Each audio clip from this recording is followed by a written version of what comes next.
In this lesson, we are going to cover what currency pairs are, which of the many currency pairs do we actually choose to trade and focus on, how to read a Forex quote, and then we're going to finish off by looking at what pips are and how we measure them, because this is a vital part of the risk management process. So, as a Forex trader, the first thing you'll need to learn about is your product, right? And that is currency.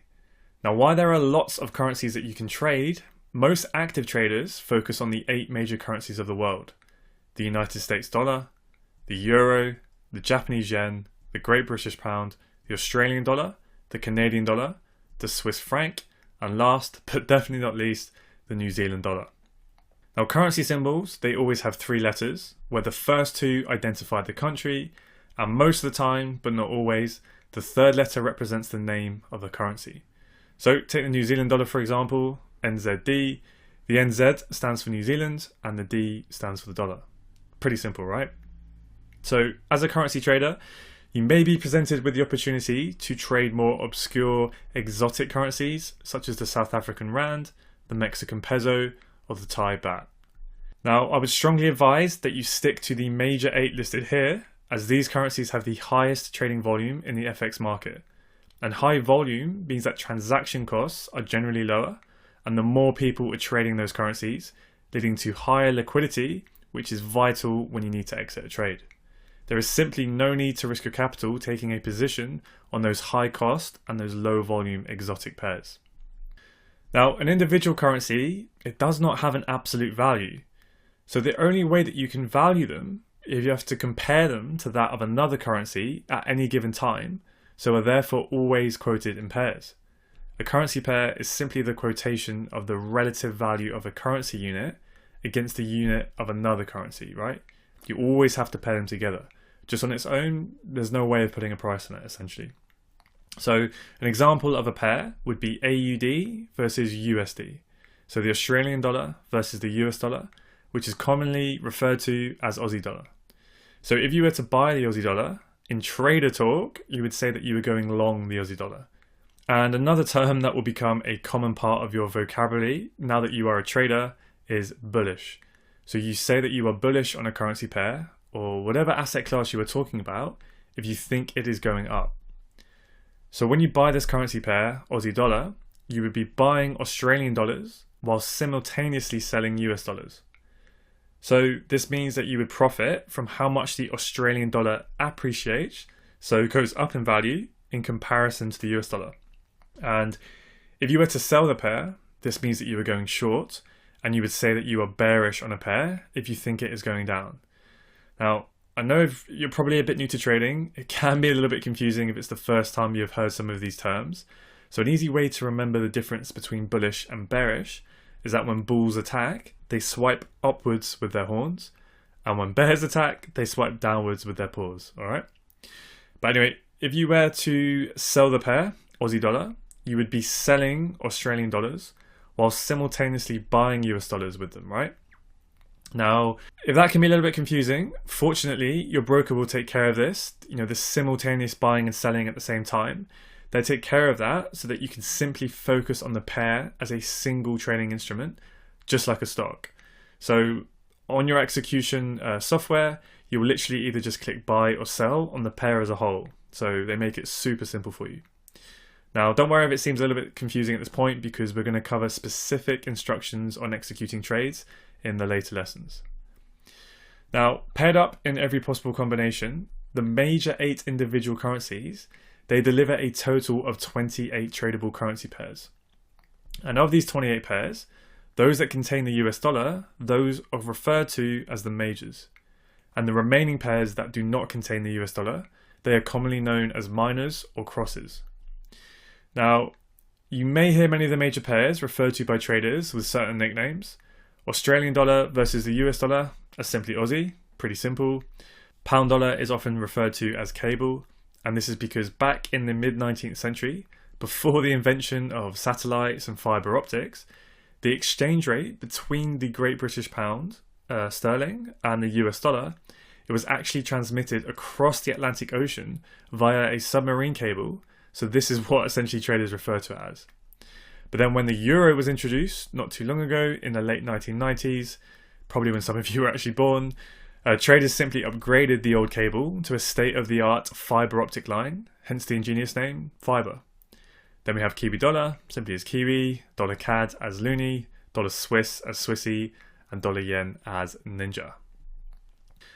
Now, with the Photon strategy, you will find that there is literally an overwhelming abundance of opportunity on literally a daily basis on even just one currency pair alone. So if you want extraordinary results, it is highly advised that you narrow your focus onto just one or even a few pairs and really spend time mastering those. Now we're going to discuss this in much more depth in a later module in the course when you start to put your trading plan together. But some of the main pairs that most traders in our community focus on are euro dollar, pound dollar, Aussie dollar, and pound yen. But yeah, don't worry too much about that just now. So when pairs are quoted, the currency on the left-hand side is always called the base currency, and the currency on the right is called the quote currency. So the pound dollar exchange rate, this indicates how many Great British pounds can purchase one US dollar, or how many US dollars you need to purchase just £1.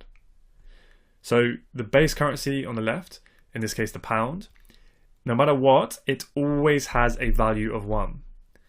So for this example, if pound dollar is quoted as 1.3035, what this essentially means is that £1 is equal to 1.3035 US dollars at that point in time. So if you have some US dollars and you want to buy some pounds with them, you would have to pay 1.3035 US dollars for every pound that you want, or the other way around. Let's say that you have some pounds that you want to buy dollars with, then you would receive 1.3035 US dollars for every pound that you then sell.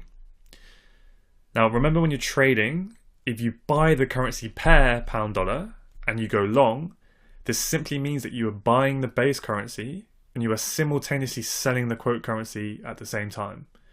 So in simpler terms, if you go long pound dollar, you are buying pounds and you are selling dollars. So you would buy the pair if you believe that the base currency, so the Great British Pound, you would buy the pair if you believe that the pound will appreciate and gain value relative to the quote currency, the US dollar, and you would sell the pair and go short if you think the base currency, the pound, will depreciate and lose value relative to the quote currency, the dollar, right? So in trader talk, buying a currency pair is referred to as going long or taking a long position. And ideally, we want to be buying low and then selling back to the market at a higher price for a profit. So in that case, we expect the pound to strengthen against the US dollar. And then selling a currency pair is referred to as going short or taking a short position, and you can make money when the market falls. So in that case, we want to make sure that we are selling high and then ideally buy back at a later date at a much lower price to then lock in that profit. And we will short pound dollar if we expect the pound to weaken against the US dollar. Okay? Pips. Okay, so pips, they stand for percentage in point, and they are the unit for measuring the change in value between the two currencies. So essentially, pips are what we refer to in terms of the amount that the price changes. So when reading a price quote, a pip is usually the fourth and last decimal place. So 1 pip equals 0.0001. Now, it gets a little bit tricky because there are some exceptions to the rule, like the Japanese yen pairs, because they only go out to 2 decimal places.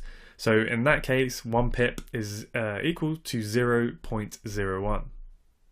Right, so you can see the subtle difference there, but it's just the yen pairs really that do that. So let's do a quick little pip quiz. If euro dollar rises from 1.1035 to 1.1040, how many pips has that gone up by? So pause the video now if you want to write that down. And the correct answer is 5 pips. Okay, pretty simple. Let's do another one. If euro dollar if euro dollar falls from 1.1035 all the way down to 1.1005, then that indicates what? a 30 pip fall. Yes, you are correct, hopefully. All right, last one. If pound yen rises from 140.90 to 141.05, what movement in pips is that? Yep, it's a 15 pip rise. Because remember, Japanese yen pairs, they only go out to 2 decimal places. Now, most forex brokers, they quote currency pairs beyond the standard 4 and 2 decimal places that we just looked at, and they now actually go to 5 decimal places on most pairs and 3 on the Japanese yen pairs to give us that extra added precision in quoting those exchange rates. And these are referred to as fractional pips, which are more commonly known as pipettes or micropips, and they are equal to 1/10 of a pip.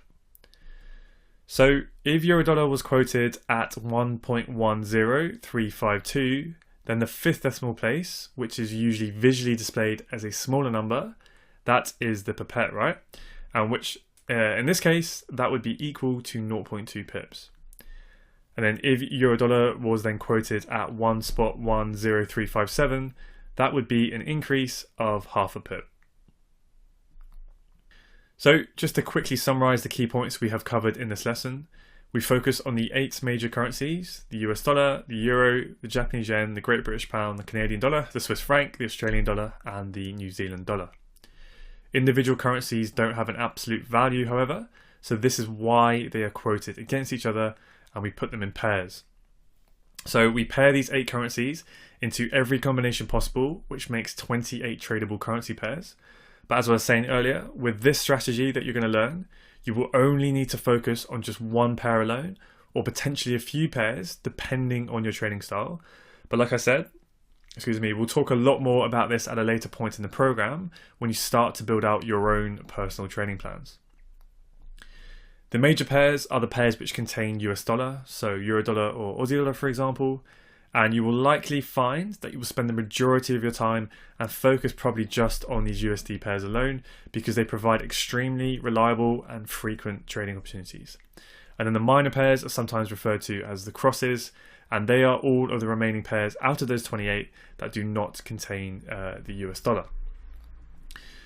In trading, if we buy something, we say we are going long or taking a long position, and if we say we are bullish, then we think that that asset is going to go up in value. Because remember, bulls, they swipe and attack with their heads and their horns upwards, right? And if we sell something, we say we're going short, and if we say we are bearish on a particular asset, then we think that it is going to fall and depreciate in value because bears swipe down with their paws, right? Pips are the unit for measuring the change in value between 2 currencies, which are usually the 4th decimal place, but there are some exceptions like the Japanese yen pairs where a pip is the 2nd decimal place. Some brokers now quote currency pairs to 5 decimal places for added precision, where the 5th decimal place is called a pipette or micropip, and this is equal to 1/10 of a pip. And you must develop a strong understanding of pips and how to measure them, as this is going to be the foundation of your risk management. So later on, you're going to learn the advanced concepts of risk management with an entire module dedicated to just this one topic alone.